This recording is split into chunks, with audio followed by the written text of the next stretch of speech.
Caza y secuestro de un nazi en Argentina. El pálido individuo de orejas prominentes y avanzada calvicie descendió del autobús y echó a andar por una calle poco iluminada de Buenos Aires. Exteriormente parecía tan despreocupado como cualquier otro obrero al final de una ardua jornada, mas en realidad estaba alerta, como lo había estado noche y día durante más de 15 años. No veía nada que le diera motivo de alarma. Hacia la mitad de la manzana un vagabundo estaba sentado en un cajón. 15 metros más allá cuchicheaban dos comadres. Un poco más lejos, dos obreros se habían detenido a encender sus cigarrillos. En esto, entró en la calle un automóvil oscuro. Al verlo acercarse, el hombre de prominentes orejas se dirigió instintivamente hacia la casa a su izquierda. El coche frenó bruscamente, sus puertas se abrieron y 4 hombres saltaron al pavimento. El sujeto intentó huir, pero fue inútil, estaba acorralado. Guten Abend, Herr Obersturmbannführer. Al oír el sarcástico saludo el interpelado abrió la boca, pero un violento golpe en la cabeza le impidió proferir el grito. Se desplomó como un fardo y unas manos vigorosas arrojaron su cuerpo inerte al interior del coche. Los 4 desconocidos subieron al vehículo, el conductor hizo un par de guiños con las luces y el automóvil se alejó tan prestamente como había llegado. Así terminó la gran cacería humana. Adolf Eichmann, el hombre que había alardeado frecuentemente de ser el verdugo de judíos número 1 del mundo, había caído prisionero de la gente que más aborrecía, la gente que le había seguido implacablemente el rastro durante 15 años. En la Segunda Guerra Mundial el Obersturmbannführer Adolf Eichmann de la SS era jefe de la sección encargada de procurar la solución final de lo que los nazis llamaban el problema judío. Era Eichmann quien tenía a su cargo los campos de muerte, las cámaras de gas, los crematorios, y quien decretaba deportaciones y ejecuciones en masa. Por orden suya se había dado muerte a unos 6 millones de hombres, mujeres y niños. Cuando termine mi misión no habrá más judíos en Europa, había prometido en 1942 al jefe de la SS, Heinrich Himmler.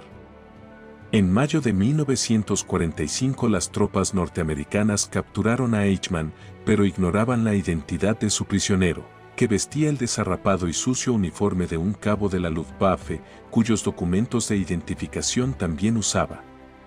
Para las tropas norteamericanas no era más que otro alemán destinado a un campamento de prisioneros de guerra.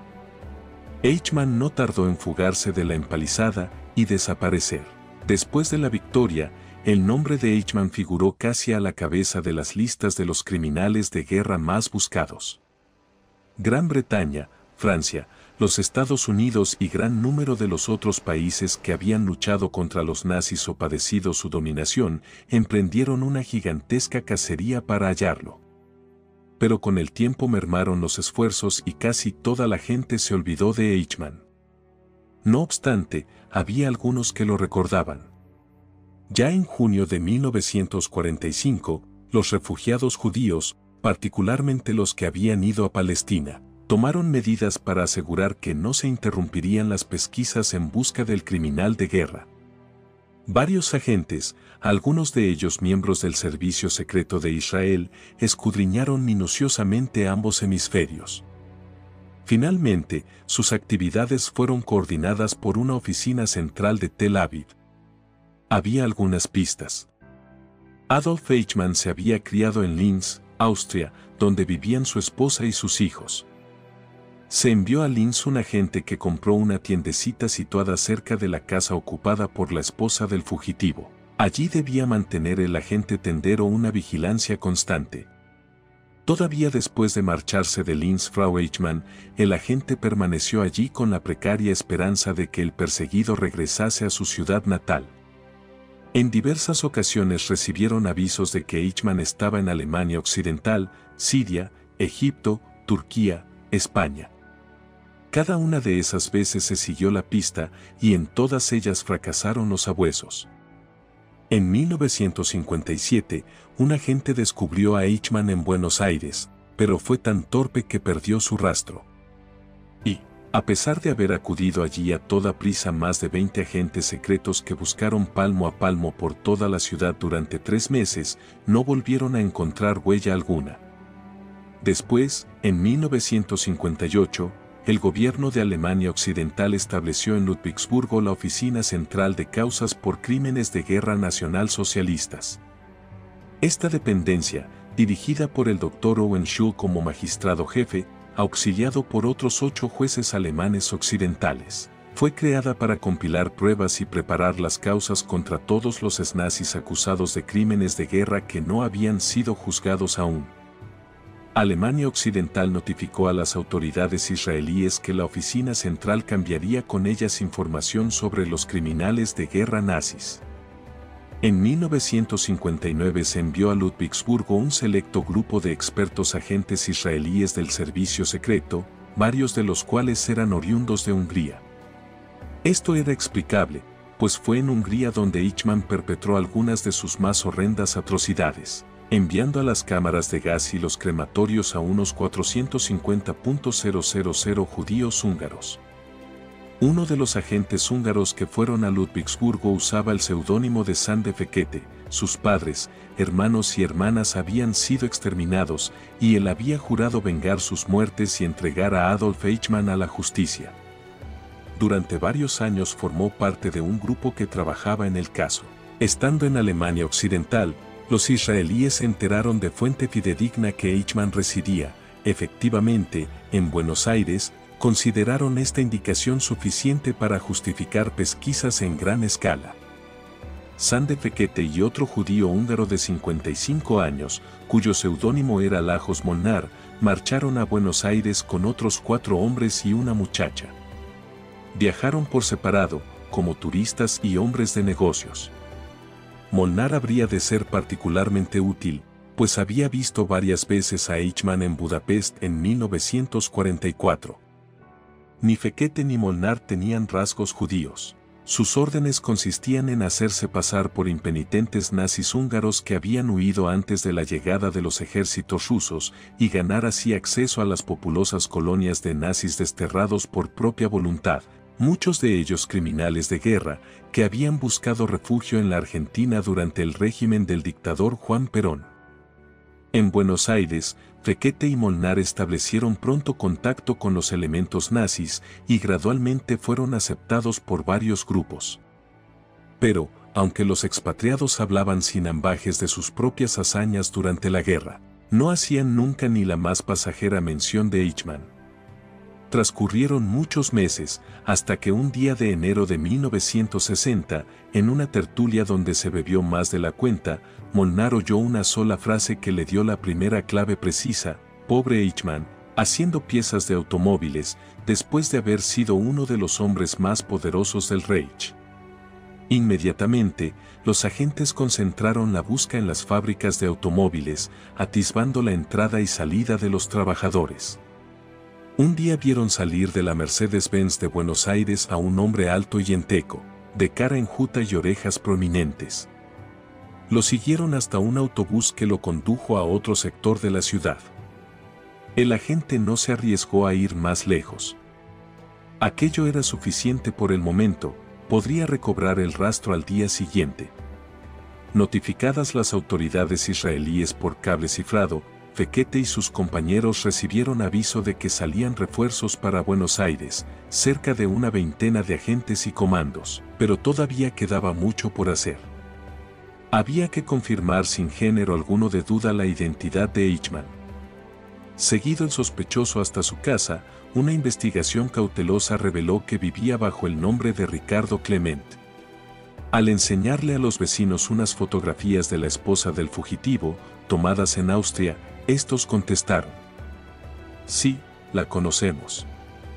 Es la señora Clement. Mediante un soborno de gran cuantía y la promesa de una recompensa aún mayor, se obtuvo la confirmación definitiva, dada por un sujeto que había tenido un alto puesto en la policía durante el régimen de Perón. Clement Eichmann, les dijo. En Israel se originó entonces un acalorado debate entre los jefes del gobierno, el servicio secreto y el ejército. Algunos opinaban que Eichmann debía ser asesinado sin más trámites. No obstante, la mayoría decidió que se le debía llevar a Israel, donde se le sometería a un juicio con todos los requisitos legales. Se daban cuenta, sin embargo, de que la captura y el traslado de Eichmann a Israel no podría realizarse legalmente, pues no existía entre los gobiernos de la Argentina e Israel un acuerdo para la extradición de criminales de guerra que vivieran en aquella nación. Había que secuestrarlo y sacarlo del país clandestinamente. ¿Pero cómo hacerlo? Los propios argentinos proporcionaron sin darse cuenta la solución del problema. Para atraer turistas a las festividades del sesquicentenario de la independencia, que se festejaría en mayo, el gobierno argentino resolvió dispensar de la mayoría de los requisitos de aduanas e inmigración a todos los aviones que aterrizasen en el país durante las fiestas. Gracias a esto, si secuestraban a Eichmann y lo ocultaban en un lugar secreto, podrían luego embarcarlo en un avión comercial de Israel. Para dirigir toda la operación se envió a Buenos Aires un intrépido y aguerrido oficial de comandos. Ricardo Clement. Adolf Eichmann había tenido la debilidad de dejarse dominar por el hábito. Tomaba siempre el mismo ómnibus, del que descendía en la misma esquina. Desde la parada del autobús hasta su casa recorría siempre el mismo trayecto, solo. Sande Fekete y 3 de los mejores comandos israelíes fueron designados para formar el pelotón encargado de efectuar el secuestro. Les auxiliarían varios miembros del grupo, como vigías y guardias. Otros llevarían automóviles adicionales por si se inutilizaba el que conduciría al nazi o para interceptar el tráfico en caso de persecución. Y algunos más prepararían el escondrijo, una granja a varios kilómetros de Buenos Aires, donde se recluiría a Eichmann hasta el momento de ponerlo a bordo del avión para transportarlo a Israel. Se dispuso dar el golpe el miércoles 11 de mayo de 1960. El avión no llegaría de Israel hasta unos días después, pero los comandos consideraron necesario obrar sin más demora. Los israelíes tuvieron suerte. El 11 de mayo resultó un día desapacible y lluvioso. En las calles habría menos gente que de ordinario. A última hora de la tarde dejó de llover. Todo estaba listo. Finalmente cesó el trabajo en la fábrica Mercedes-Benz y los obreros empezaron a desfilar por la puerta. Uno de ellos era Eichmann, alias Ricardo Clement. Ocupó su lugar en la cola que aguardaba el autobús y subió cuando le llegó el turno. Detrás de él subió un agente israelí con traje común de faena. Una linda mujer de cutis aceitunado, que parecía esperar a su marido a la salida del trabajo, se dirigió al teléfono público más próximo. Ya va en el autobús, dijo, y colgó enseguida. 2 automóviles siguieron el ómnibus a prudente distancia, sin perderlo de vista un instante. Todo estaba perfectamente coordinado. Ricardo Clement bajó del vehículo y echó a andar hacia su casa. Entonces un automóvil dobló la esquina de la calle por donde él iba y se detuvo a su lado. Los comandos salieron de un salto y cercaron a su presa. Uno de ellos descargó con gran fuerza una cachiporra sobre el cráneo de Eichmann. Cuando éste recobró el conocimiento, ya estaba en la casa de campo, rodeado de más de una docena de agentes israelíes. El aspecto físico de Adolf Eichmann había cambiado algo, pero el nazi seguía siendo el mismo cobarde de siempre. No me maten, por favor, no me maten, imploró. Los israelíes no tenían intención alguna de hacerlo, pero no se lo dijeron. En aquel momento Sande Fekete tuvo una inspiración. «Tiene usted una posibilidad de salvar la vida», le dijo. «Firme una carta declarando que va con nosotros voluntariamente, por su libre determinación, y lo conduciremos a Israel para juzgarlo por crímenes de guerra». Eichmann escribió la carta. En los días siguientes ofreció escribir más cartas y facilitar información sobre otros criminales de guerra fugitivos. Ofreció traicionar a sus antiguos camaradas, a sus amigos. Ofreció cualquier cosa, prometió todo lo que quisieran. Cada vez que hablaba, cualquier cosa que decía era recogida por un magnetófono, amén de un taquígrafo. El 19 de mayo, un avión turborreactor Britannia de la línea aérea El Al recibió permiso para aterrizar en Buenos Aires. Las festividades de la independencia argentina ya habían comenzado. Hacia la medianoche del día siguiente, el avión se elevaba otra vez con su máxima capacidad de combustible y un manifiesto en el que figuraban 19 tripulantes. En el aeropuerto nadie contó ni comprobó cuántas personas iban a bordo. El 23 de mayo de 1960,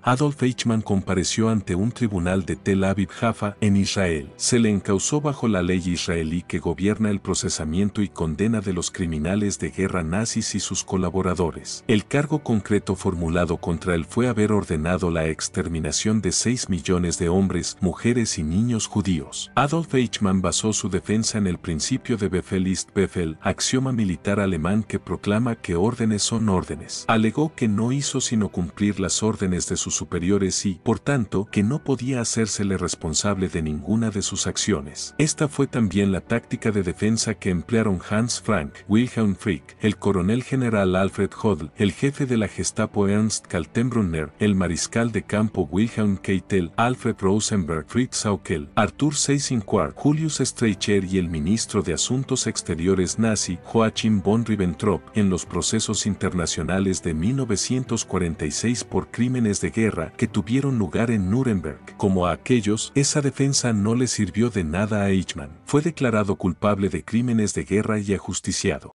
Si te gusta nuestro canal, te invitamos a que seas parte de nuestra comunidad, suscribiéndote a nuestro canal. Y si deseas contarnos alguna historia de crimen o misterio, para que aparezca en el canal, puedes enviarla a nuestro correo electrónico edgaralantv@gmail.com.